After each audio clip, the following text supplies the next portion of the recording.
మేడ్చల్ మల్కాజ్గిరి జిల్లా ఉప్పల్ రామంతపూర్లోని మూసి నాలా పక్కన ఉన్న ఇండ్ల కూల్చివేతకు సిద్ధంగా ఉన్న హైడ్రా ఆందోళన వ్యక్తం చేస్తున్నారు. నాలా పరివాహక ప్రాంతాల ప్రజలు, రామంతపూర్లోని బాలకృష్ణ నగర్ కాలనీ, గడ్డి పొలాల ప్రాంతాల ప్రజలు ఆందోళన వ్యక్తం చేస్తున్నారు. కూల్చివేతలకు సిద్ధంగా ఉన్న ఇండ్లు బాధితులు తమకు అన్యాయం చేయొద్దని, తమ ఇండ్ల జోలికి రావద్దని హెచ్చరిస్తున్నారు స్థానిక మహిళలు.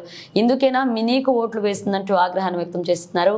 ఇక్కడ ఇళ్లు కూల్చేస్తే నీకెంత లాభం, ఏ ప్రాజెక్టు కడతావన్న మహిళ, ఇక్కడున్న ఇళ్లన్నీ మహిళల పేరు మీదే ఉన్నాయని, తమ జోలికి వస్తే ఊరుకోమంటూ రేవంత్ రెడ్డికి ఇంటి ముందు ధర్నా చేస్తామని హెచ్చరిస్తున్నారు.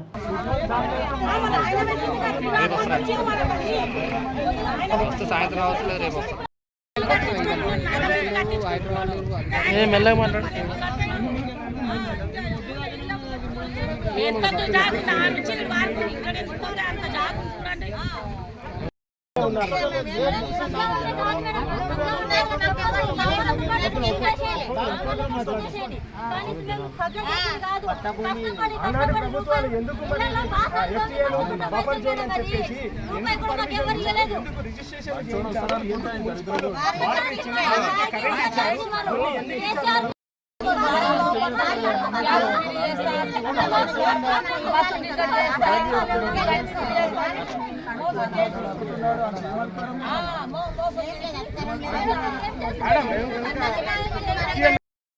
పథకాలు ఇవ్వడానికి ఇక్కడికి ఎందుకు వచ్చాడు వాడు? ఇక్కడికి ఇండ్ల గురించి, మన హోమ్ల గురించి కావాలి. పథకాలు ఇవ్వడానికి ఓట్లు ఇక్కడ వేయించుకోవడానికి వచ్చాడు వాడు. ఇక్కడికి ఓట్లు పనికి వచ్చి మనవి మన ఓట్లు ఎందుకు పనికి వచ్చి వాడికి? ఇక్కడ రాకూడదు, మూసి అక్కడికి రాకూడదు వాడు. మరి మూసి ఓట్లు కావాలా వాడికి? ఎలా తీస్తాడు ఇల్లు? ఎవరికి అధికారం ఎందుకు తీస్తాడు వాడు? మా ఇల్లు మాకు కావాలి అంతే, మేము ఊరుకునేది లేదు. ఖబర్దార్ రేవంత్ రెడ్డి, నీకు లేడీస్ అందరూ ఊరుకోరు. ఇక్కడ అందరివి ఆడవాళ్ళ పేరు మీద ఉన్నాయి. నువ్వు ఆడవాళ్ళకి న్యాయం చేస్తారన్నావు, ఆడవాళ్ళకి నువ్వు అన్యాయం చేస్తున్నావు. ఊరుకునేది లేదు, ముందే చెప్తున్నా. మేమందరం ఎంత ధర్నాకన్నా దిగబడతాం. మీ ఇంటి ముందు మేము ధర్నా చేస్తాం. నువ్వెలా సుఖంగా ఉంటావు మేము చూస్తాం. మీ ఇంటి ముందే మేము చేస్తాము. చూసుకో రేవంత్ రెడ్డి, నువ్వు ఎంతమంది సమాధులు కట్టుకొని నువ్వు ఇది చేస్తావో, నీకు ఏ ప్రాజెక్టులు కట్టుకుంటావో, ఇక్కడ నీకు ఎంత లాభం లేకుండా నువ్వు ఇంతమంది పేదవాళ్ళకి గుండెల్లో కొడుతున్నావో మాకందరికి తెలుసు.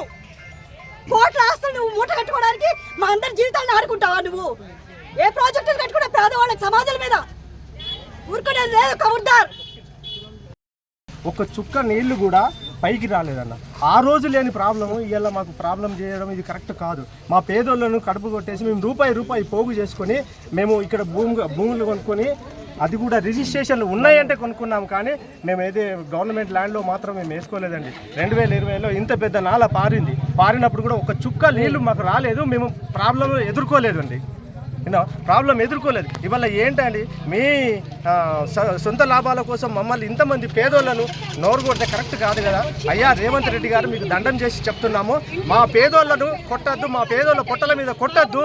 మీరు చేసుకునేది నాలా ప్రక్షాళనకు మేము కూడా సపోర్ట్ చేస్తాము. కానీ ఎంతవరకు మీ నాలా ఎక్కడి నుండి ఉందో అక్కడి నుంచి చేసుకోండి, మేము కాదనట్లేదు. కానీ అనవసరమైన ఇంతమంది జనాలని రోడ్డు మీద పడేస్తే మీకు మంచిది కాదండి. పేదల మీదకి వస్తే నువ్వు మంచిగా ఉండదు, పేదలకు అన్యాయం చేయొద్దు. రేవంత్ గారు మరీ చెప్తున్నాము, పేదల జోలికి రావద్దు. 6 పథకాలు కూడా మాకు అవసరం లేదు, పింఛన్ అవసరం లేదు, రైతు బంధు అవసరం లేదు, మా ఇల్లే మాకు కావాలి. ఈ ఇళ్ళ నుంచి పోతే మేము బతకలేము. అక్కడ నుంచి పోతే, ఇక్కడ నుంచి పోతే మా పిల్లలు ఇంత పిల్లలు ఆడసంది ఇక్కడ ఉందామని అంటున్నారు. మేము మటుకు మాకు డబుల్ బెడ్రూమ్ మాకు అవసరం లేదు, మా ఇల్లు మాకు కావాలి. మాకు డబుల్ బెడ్రూమ్ పేదోళ్లకు లేనోళ్లకు ఇవ్వండి. ఇప్పుడు బొత్తిగా లేని వాళ్ళు ఉంటారు కదా, వాళ్ళకి ఇవ్వండి. మాకైతే అవసరం లేదు. మేము రిజిస్ట్రేషన్ చేసుకున్న భూములు రూపాయి సంపాదించుకున్నాం. పిల్లలు అప్పటి సంది ఇప్పటికి నా కాళ్ళు ఇప్పటికి దన్నాడి రోడ్డు ఉతుకుతున్నాం, రోడ్డు ఊడ్చుకుంటా బతుకుతున్నాం. ఈ మాకు మటకవద్దు. నీ 6 పథకాలలో ఒక పథకం కూడా మాకొద్దు. ఇవ్వండి 5 పథకాలు ఎందుకు పంచిపెట్టాడు వాడు? ఇక్కడికి వచ్చి ఎందుకు ఇక్కడ ఓట్లు ఎందుకు పంచిపెట్టింది? ఎవరు పంచిపెట్టారు? కాంగ్రెస్ పార్టీ వాళ్ళు. ఎవరు? ఆయన తొత్తులే కదా. ఆ తొత్తులు మాకు ఓటుకి 1000 రూపాయలు చొప్పున కొనుక్కొని చేసుకొని కూడా మమ్మల్ని అందరినీ ఓటుకు అమ్ముకునేలా చేసి, ఇక్కడ ఓట్లు కొనుక్కున్నారో లేదో మనకు తెలియదు. కానీ ఇవన్నీ ఎందుకు ఇచ్చాడు? ఇక్కడ ఓట్లు ఎందుకు వేయించుకున్నాడు? వాడికి ఏం రైట్స్ ఉన్నాయి? ఇవన్నీ ఇచ్చినప్పుడు మరి మా ఇల్లు తీసేస్తే ఇవన్నీ ఎక్కడ పనికి వస్తాయి? మేము ఎక్కడ బతకాలి? ఏం అవ్వాలి? చెప్పండి సమాధానం. చెప్పమానండి, రమ్మానండి రేవంత్ రెడ్డిని. ఎక్కడో కూర్చోవడం కాదు, ఇక్కడికి రమ్మానండి, వచ్చి మాట్లాడమనండి. ఉండి ప్రజలతో ఎన్నుకోబడి ఈరోజు సీఎం పదవి అధికారించిన రేవంత్ రెడ్డి గారు ఇప్పుడు మన దేశంలో మన రాష్ట్రంలో 70% పేదవాళ్ళు ఉన్నారు, 30% ధనికులు ఉన్నారు. ఈ 70% ప్రజలు ఓట్లేస్తే నువ్వు గెలిచావు. ఈరోజు గెలిచినాక ఈ పెదల మీదకే నీ ప్రతాపం చూపిస్తున్నావు. అది చాలా తప్పు రేవంత్ రెడ్డి గారు. మీరు కంపల్సరిగా పేదవాళ్ళకి న్యాయం చేయకపోతే మట్టిలో కలిసిపోతారు. మీరు కంపల్సరిగా పేదవాళ్ళు ఉసురు తగిలితే మీరు బాగుపడరు. నెక్స్ట్ టైం మీకు రాజకీయ చరిత్రే ఉండదు. అసలు మీరు ఇప్పుడు ఏం పేదవాళ్ళకి న్యాయం చేయండి. మేము ఇల్లు ఖాళీ చేయం. మేము 40 సంవత్సరాల బట్టి ఇక్కడ ఉంటున్నాం. మా ఇల్లు మాకు కావాలి. మాకు వేరే ప్రత్యామ్నాయం వద్దు. కాదండి, నోటీసులు రాలే మీకు? నోటీసులు రాలేదు. మరి కరెంటు బిల్లు కూడా కరెంట్ మీటర్ కడుతున్నాం మేము. ఎందుకు మీరు ఇట్లా భయభ్రాంతులకు ఇది ఎందుకంటే ఒకరు వచ్చి అప్పుడప్పుడు వచ్చి మున్సిపల్ వచ్చి మార్కింగ్ పెడతాం, అది పెడతాం తిరుగుతున్నారు.